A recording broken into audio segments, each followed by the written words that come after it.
Chapter 14. Shown his future tabernacle. The year was 1933.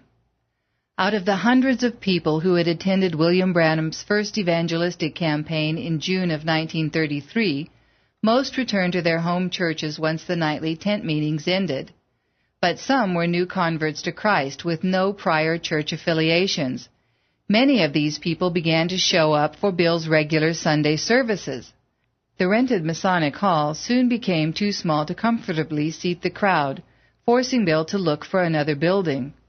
On the corner of 8th Street and Penn Street in Jeffersonville, not far from where he was living with his family, the road veered around a small, shallow pond, overgrown with pond lilies.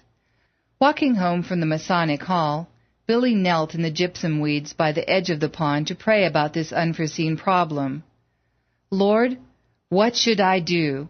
Where do you want this church to go? He gazed at the round green lily pads floating like so many plates on top of the water. How beautiful their flowers stood, some pink, some white. Pond lilies amazed him. How could they start in such muck and slime at the bottom of a pond and push their way out into sunlight, ending up so clean and graceful? It reminded Bill of his own life, which so recently had emerged from the muck of sin into the sunlight of Jesus Christ's love. How wonderful was the Lord who could perform such a miracle! Then it came to him like a revelation shot by an arrow from the throne of God. Here would be his church, right here, right where the lily pond stood. Bill stood and paced through the reeds by the edge of the pond. His heart pounded with excitement. Yes, this would be perfect. He could build. The bricks of doubt tumbled down around his ears even before the mortar of his revelation had dried. How could he buy this lot and construct a church here when he could barely support himself, his mother, his brothers, and his sister? He was a poor man preaching to a congregation of poor people during one of the worst economic depressions the country had ever seen. Many of the men in his congregation were out of work. To finance the building of a church seemed like an impossible dream. And yet, if it really was a revelation from God, then somehow there would be a way. Bill talked to the members of his congregation about it. Amazingly, by pooling their meager resources, the congregation scraped together enough cash for a down payment. Blueprints were drafted, a loan secured, and the pond filled in, all in a matter of weeks. The foundation was poured in July, and concrete blocks were delivered to the building site. Before the second layer of concrete blocks were stacked on top of the first, Bill wanted a short dedication ceremony, where he himself would place the first cornerstone into the rectangular foundation. On the morning of the ceremony, Bill woke up about 6 o'clock. Outside, birds were singing soprano melodies, while bees hummed their tenor harmonies. The honeysuckle vines below his second-story window filled his room with the fragrant perfume of summer. Bill lay in bed for a long time, hands behind his head, drinking in the joy of the moment and thinking, "Oh, great Jehovah, how wonderful you are! Just a little while ago it was dark, and now the sun has come up and all nature is rejoicing. And soon the spiritual world, which is so cold and dark from sin, will rejoice too, because the Son of Righteousness will arise with healing in his wings." As he lay there, an inner voice demanded that he stand up. Bill got out of bed and stood facing the window. Suddenly he felt an indefinable presence in the room, like a pressure, but not an evil, threatening pressure. This presence sparked a holy awe, as though the Lord himself had drawn near. Bill scanned the 3 walls in his view. The room seemed empty. He turned to look behind him and instantly was immersed in a vision. He found himself standing on the banks of the Jordan River where John the Baptist had baptized Jesus. Bill was preaching the gospel to a crowd of people when behind him he heard grunting and squealing. He turned to see a large hog pen built right next to the river. It was filled with swine and the stench was overpowering. Bill remarked, "This place is polluted. That should never be. This is sacred ground where Jesus himself trod." Then the angel of the Lord appeared, snatching Bill away from that location and setting him down on the corner of 8th and Penn Street in Jeffersonville. On the lot that once held a lily pond, there now stood a large concrete building with a sign above the front door that read, Branham Tabernacle. The angel carried him inside. Bill could scarcely believe his eyes. The building was jam-packed with people. Not only was every seat filled, but people sat in the aisles and stood against the walls. At the far end of the room hung 3 crosses, one in the front of the pulpit and one on each side. In the vision, Bill moved to a place behind the pulpit and said, "Oh, this is wonderful. This is glorious. God, how good you are to give me this tabernacle." The angel of the Lord said, "But this is not your tabernacle." "Surely this is my tabernacle," Bill protested. The angel repeated, "No, come and see." The angel lifted Bill up and set him down again, this time under the broad expanse of a clear blue sky.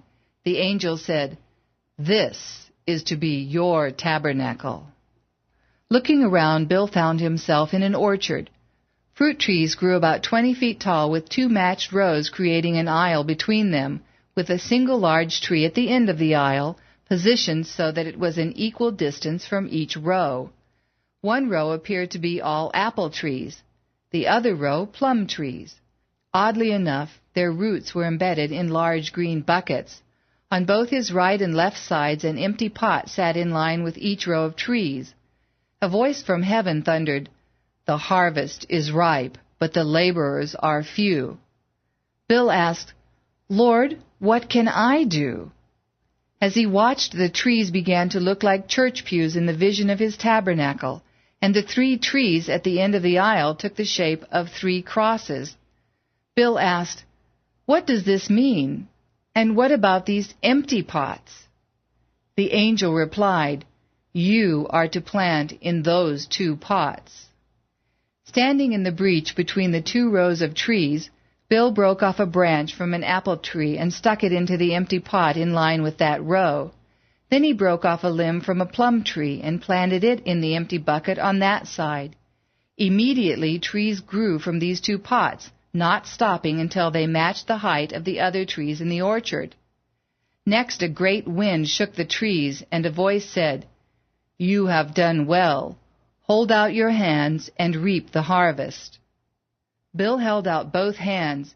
Into one hand fell a large yellow apple, firm and ripe. Into his other hand fell a large yellow plum, soft and ripe. The voice said, "Eat the fruits. They are pleasant." Bill took a bite out of one and then the other. They both were sweet, juicy, and delicious. The voice repeated, "The harvest is ripe, but the laborers are few."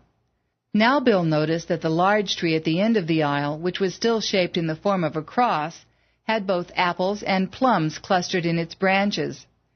Bill ran down the aisle and threw himself at the base of this tree, crying out, "Lord, what can I do?" The rushing wind shook the trees so hard, apples and plums began to fall on Bill like raindrops. The voice said 3 times, "When you come out of this vision, read 2 Timothy 4. Then Bill was back in his bedroom. The sun had climbed a little higher into the morning sky, showing that some time had passed while he had been in the vision. Bill grabbed his Bible and turned to 2 Timothy. He read the 4th chapter slowly, thinking about each word, trying to tie it in with the vision. Preach the word. Be instant in season, out of season. Reprove, rebuke, exhort with all longsuffering and doctrine. For the time will come when they will not endure sound doctrine, but after their own lusts shall they heap to themselves teachers, having itching ears, and they shall turn away their ears from the truth, and shall be turned unto fables. But watch thou in all things, endure afflictions, do the work of an evangelist, make full proof of thy ministry. Bill tore that page out of his Bible and took it with him to the dedication ceremony on the corner of 8th and Penn Street. Since it was a work day, only about 50 people from his congregation could be there, mostly women and children. While Major Ulray of the Volunteers of America led his band in a stirring march, Bill set the cornerstone firmly in place in the wet cement. It was a symbolic gesture. Since the New Testament proclaimed Jesus Christ as the chief cornerstone of his universal church, when Bill placed the cornerstone on the foundation of his own building, he was declaring that his church would be dedicated to the principle of the chief cornerstone, Jesus Christ. Then the people put coins, mementos, and written prayer requests into a tin can and set the can inside the hollow cornerstone. Bill contributed the page he had torn from his Bible that morning, the page that contained those prophetic words, "But watch thou in all things, endure afflictions, do the work of an evangelist, make full proof of thy ministry."